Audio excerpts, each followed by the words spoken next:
Okay. Mamish, my first time learning how to bop. Ah, beautiful. Okay, Hilchos Deis. So the question is, what's Deis? So we're gonna have to figure that out. So we're gonna have to learn all the halachas to figure out what Deis are. But the Rambam's we're gonna have a little bit of a clue once we start the first halacha. Yesh bechlolon achas esrei mitzvahs. Included in Hilchos Deis are 11 mitzvahs. Chamesh mitzvahs asay, 5 positive commandments, 6 mitzvahs leis asay, and 6 negative commandments. Zel pratan. These are these mitzvot. Yeah. Number 1 is lihidamish bedrachav, to be medamer ta'akadosh baruch Hu. Right? Mahu rachum, avatay rachum, mahu chanan, avatay chanan, Sigmar Shabbos. Right? And we know that HaKadosh Baruch Hu was mevakar choila by Avraham Avinu, and he did Levayas HaMeis by Moshe, and all the different zaken we see by the Rebbeinu Shalom, all the chasadim, Olam Chesed Yibonis. Really, anything that we do is going to be included in that kind of chesed of the Rebbeinu Shalom. Okay. Yeah. The second one is basically hidabek b'yoidav, to attach ourselves and connect ourselves with those that know Hashem. How do you know Hashem? There's 2 ways. Either, really, there's only one way. Through the Torah, you get to know Hashem, right? You want to get to know somebody, so what do? If he writes a book, you read the book, and you know about it. You can feel him out, right? Exactly. You get a purview into their thinking. Exactly. Yeah. So you learn the Torah, you get that's really the closest there is to getting to know Hashem. Right. Even mitzvahs, very interesting, because even mitzvahs are always a level below Torah. Mm-hmm. Torah is the highest, because Torah is the Dvar Hashem Mamish. This is, like we said before in the Gemara, with the Gzera Shabbat, this is the Psukim, this is what Moshe Rabbeinu brought down from Har Sinai. It doesn't get better than this. Right. So we have to attach ourselves to them. That's the people follow after. Not just, you see, so people think, what do I need a Rebbe for? What do I need a Rav for? Just to ask advice? Right. No. It's not just for advice. You're supposed to attach yourself to them so that you can shimush. So you can be mishamshim, right? So I'll tell you a great verse once he's saying that. The Gemara says in Brachos of Zayin and Beis that Gedola shimush shel Torah yosem milimudah, that the shimush of Talmidei Chachamim is greater than learning. Where do we know it from? From Elisha. He said to Eliyahu, "Yotzek Maimon de Eliyahu."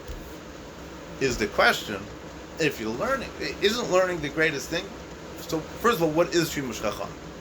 So the pashtus is, Rashi explains that shimush chacham means that you spent time after the shir to clarify what the Rebbe said. What do you mean after the shir to clarify what the Rebbe said? Yeah.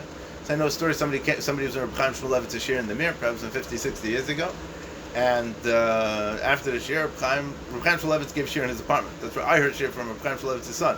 Same apartment. So he goes after the shir, he sits on the couch, kicks up his shoes, takes off his shirt, and he's chilling, he's having a good time. Love it. Right? So you get to see the hanhagas of a Rebbe when you spend time with them outside the Beis Medrash. Mm-hmm. And in all different areas of life, we know now how we're supposed to be noyeg, because that's how we saw our Rebbe. You sure does have a picture of our Rebbe in our minds. So the Maral says in Derech Chaim, the Maral's Pirush on Pirkei Avos, so one of the Memches Kenyanim Shatar Niklas Behem is Shimush Chachamim. So he says a few lines over there, but the way I understand those few lines is that when a person goes to a shir, right? I was in Chaim Berlin. Rabbi Shachta,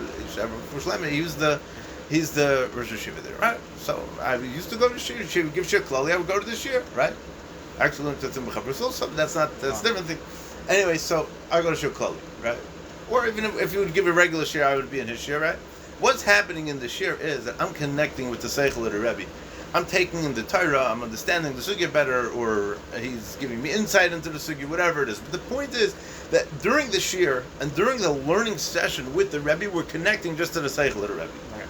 When you're outside the shir, when you're talking to the Rebbe trying to understand other things, when you're talking to your Rebbe about life, when you're getting advice, when you're just schmoozing around with your Rebbe, right? Then you're connecting to the entirety of the Rebbe, to the whole Kaimer Shlema, to the entire essence, the entire Metzius of the Rebbe. Right. That's what Shimush Chacham is, and that's what Shimush Chacham is greater than learning, because the level of learning is so much greater, so much more. Right?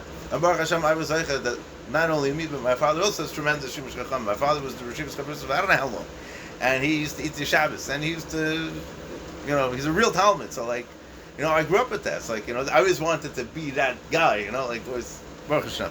Baruch Hashem, I was Zeicha. Okay, number 3. Is Gimel is Lehoy Vesreim, to love your friends. Of course you love your friends, but what else do you do to them if you don't love them, right? But it means to love all the Yidden, to have real Ahavas Yisrael, right? So Rabbi Victor Miller explains that the way to, so he He explains it like this. He said you're going to wake up one day and say you're going to love all the Jews, you're not going to love anybody. You got to be practical. He was Rabbi Practical. He gave eitzes for everything. So he says like this. Today we're going to focus on this Yid right in front of us. Let's say Isaac, you're going to say we're going to work on the mitzvah of Avos Yisrael for Isaac. Right?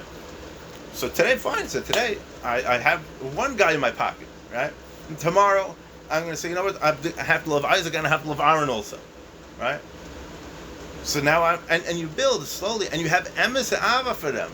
By the way to get ava for another person is get to spend time with them, look at their milas, right? An interesting concept, and this is spoken about in the pshat and the pasuk. V'ahavta l'recha kamocha, right? It's a pasuk. What does it mean? Yeah, it's a pasuk in Chumash, right?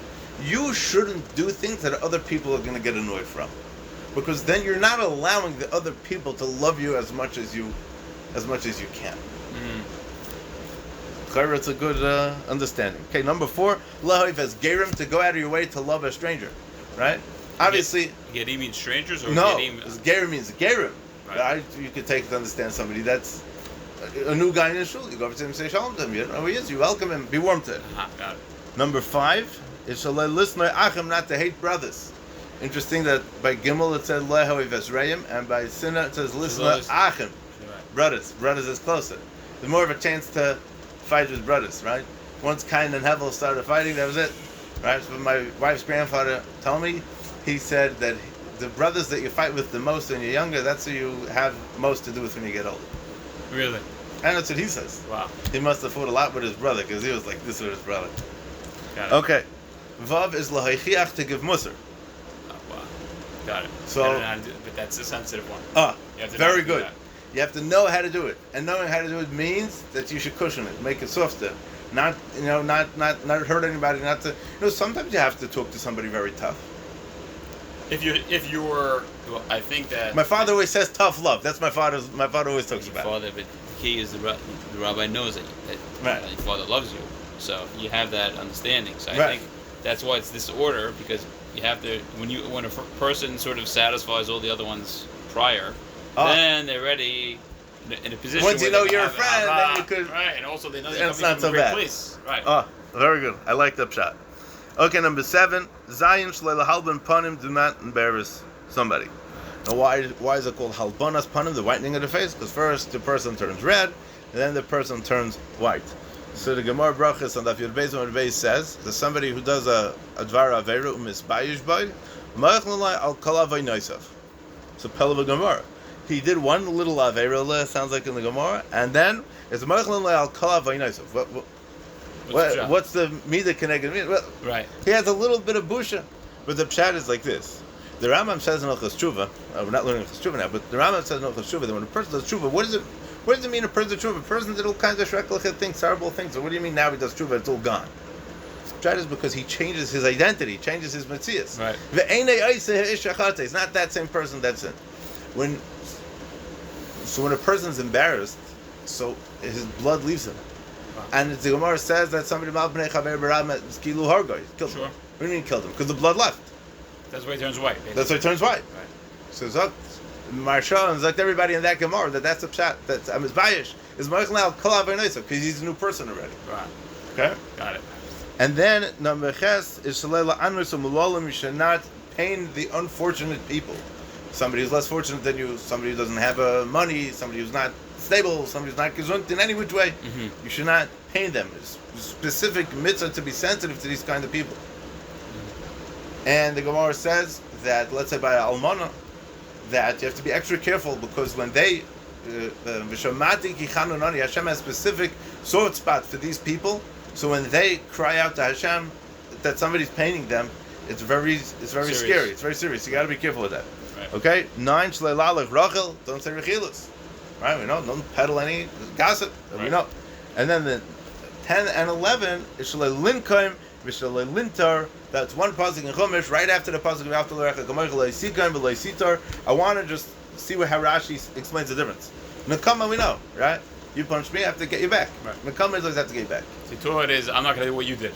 Right. I'm better. I'm better than you. Right. So Rashi L'Yisikayim V'L'Yisitar is Bnei Amelcha V'Yahat. Oh, it's the same pasuk of After L'Recha Kamoich. I thought it was the next pasuk. After L'Recha Kamoich Ani Hashem. Oh my Lord. He says to him, "Ashileni maglcha, lend me your sickle." Lelav, no. L'mochar. By the way, we're going to see later on in the Rambam that the Rambam talks about being an achzor, right? An achzor is a person who doesn't lend other people out. There's a story of B'chana Wasserman. So a bacher asked another bacher in the yeshiva, could he lend him a sefer? Could he lend him a book? He said no. So B'chanan told him, he said, "L'maisa, I mean, I didn't not mechuyev to lend it to him, but you should know you're an achzor. Achzor means cruel. What do you have to lose by lending your book to the guy? Right. Okay. You're probably never going to get it back anyways. But why should that stop you? Exactly. No. But what's the whole thing like? If a person is concerned that they're gonna like this guy, like let's say someone wants to, borrow somebody's car, and they know that this guy is not so, not so trustworthy, not so reliable. Or he drives a little funny, and they think maybe he's gonna scratch it, or they just got a brand new car, and it's like MS is that. You're not mechuyev to put your stuff at stake to get ruined. Absolutely not. Got it. Even if it's a chance, you're not sure, obviously. Chance. You should probably start with the first chance. After that, no more. So he says, Lelav, he says no. He says, lend me your sickle. He says no. Got it. The next day he says, lend me your axe. You don't lend me things, I don't lend you things. We're going to be even. We're going to be fair and square. Exactly. Returning that's the favor. That's Nekama. Right. Ve'zehi netira, Amalei shaleni kadumcha, lend me your axe. Amalei lav. Says no. L'mocha, Amalei shaleni maglicha. It says lend me a sickle. Amalei, hey look here, have it. Ve'eni kamatcha. I'm not like you. Shalei shaltani. So he netira shenaiter ha'eva believe by alpha pisha eni noike. The isser of netira is. It's not that. Oh, I don't want to do you a favor. I'll do you a favor, but just to be able to prove my point that I'm better than you, and to prove my point that you're a nasty guy and I'm not. So that's that. And then that we know that's Kol HaTorah Kula, and Rabbi Kiva says that Klal Gadol B'Torah, and Hillel told the guy, that he told him that to teach me Torah Regalachas and Gemara Shabbos. See, he says, "Madalach Sani Lechavrach Le'Savit." We could talk about that all night, but we'll stop over here for now. All right, go ahead.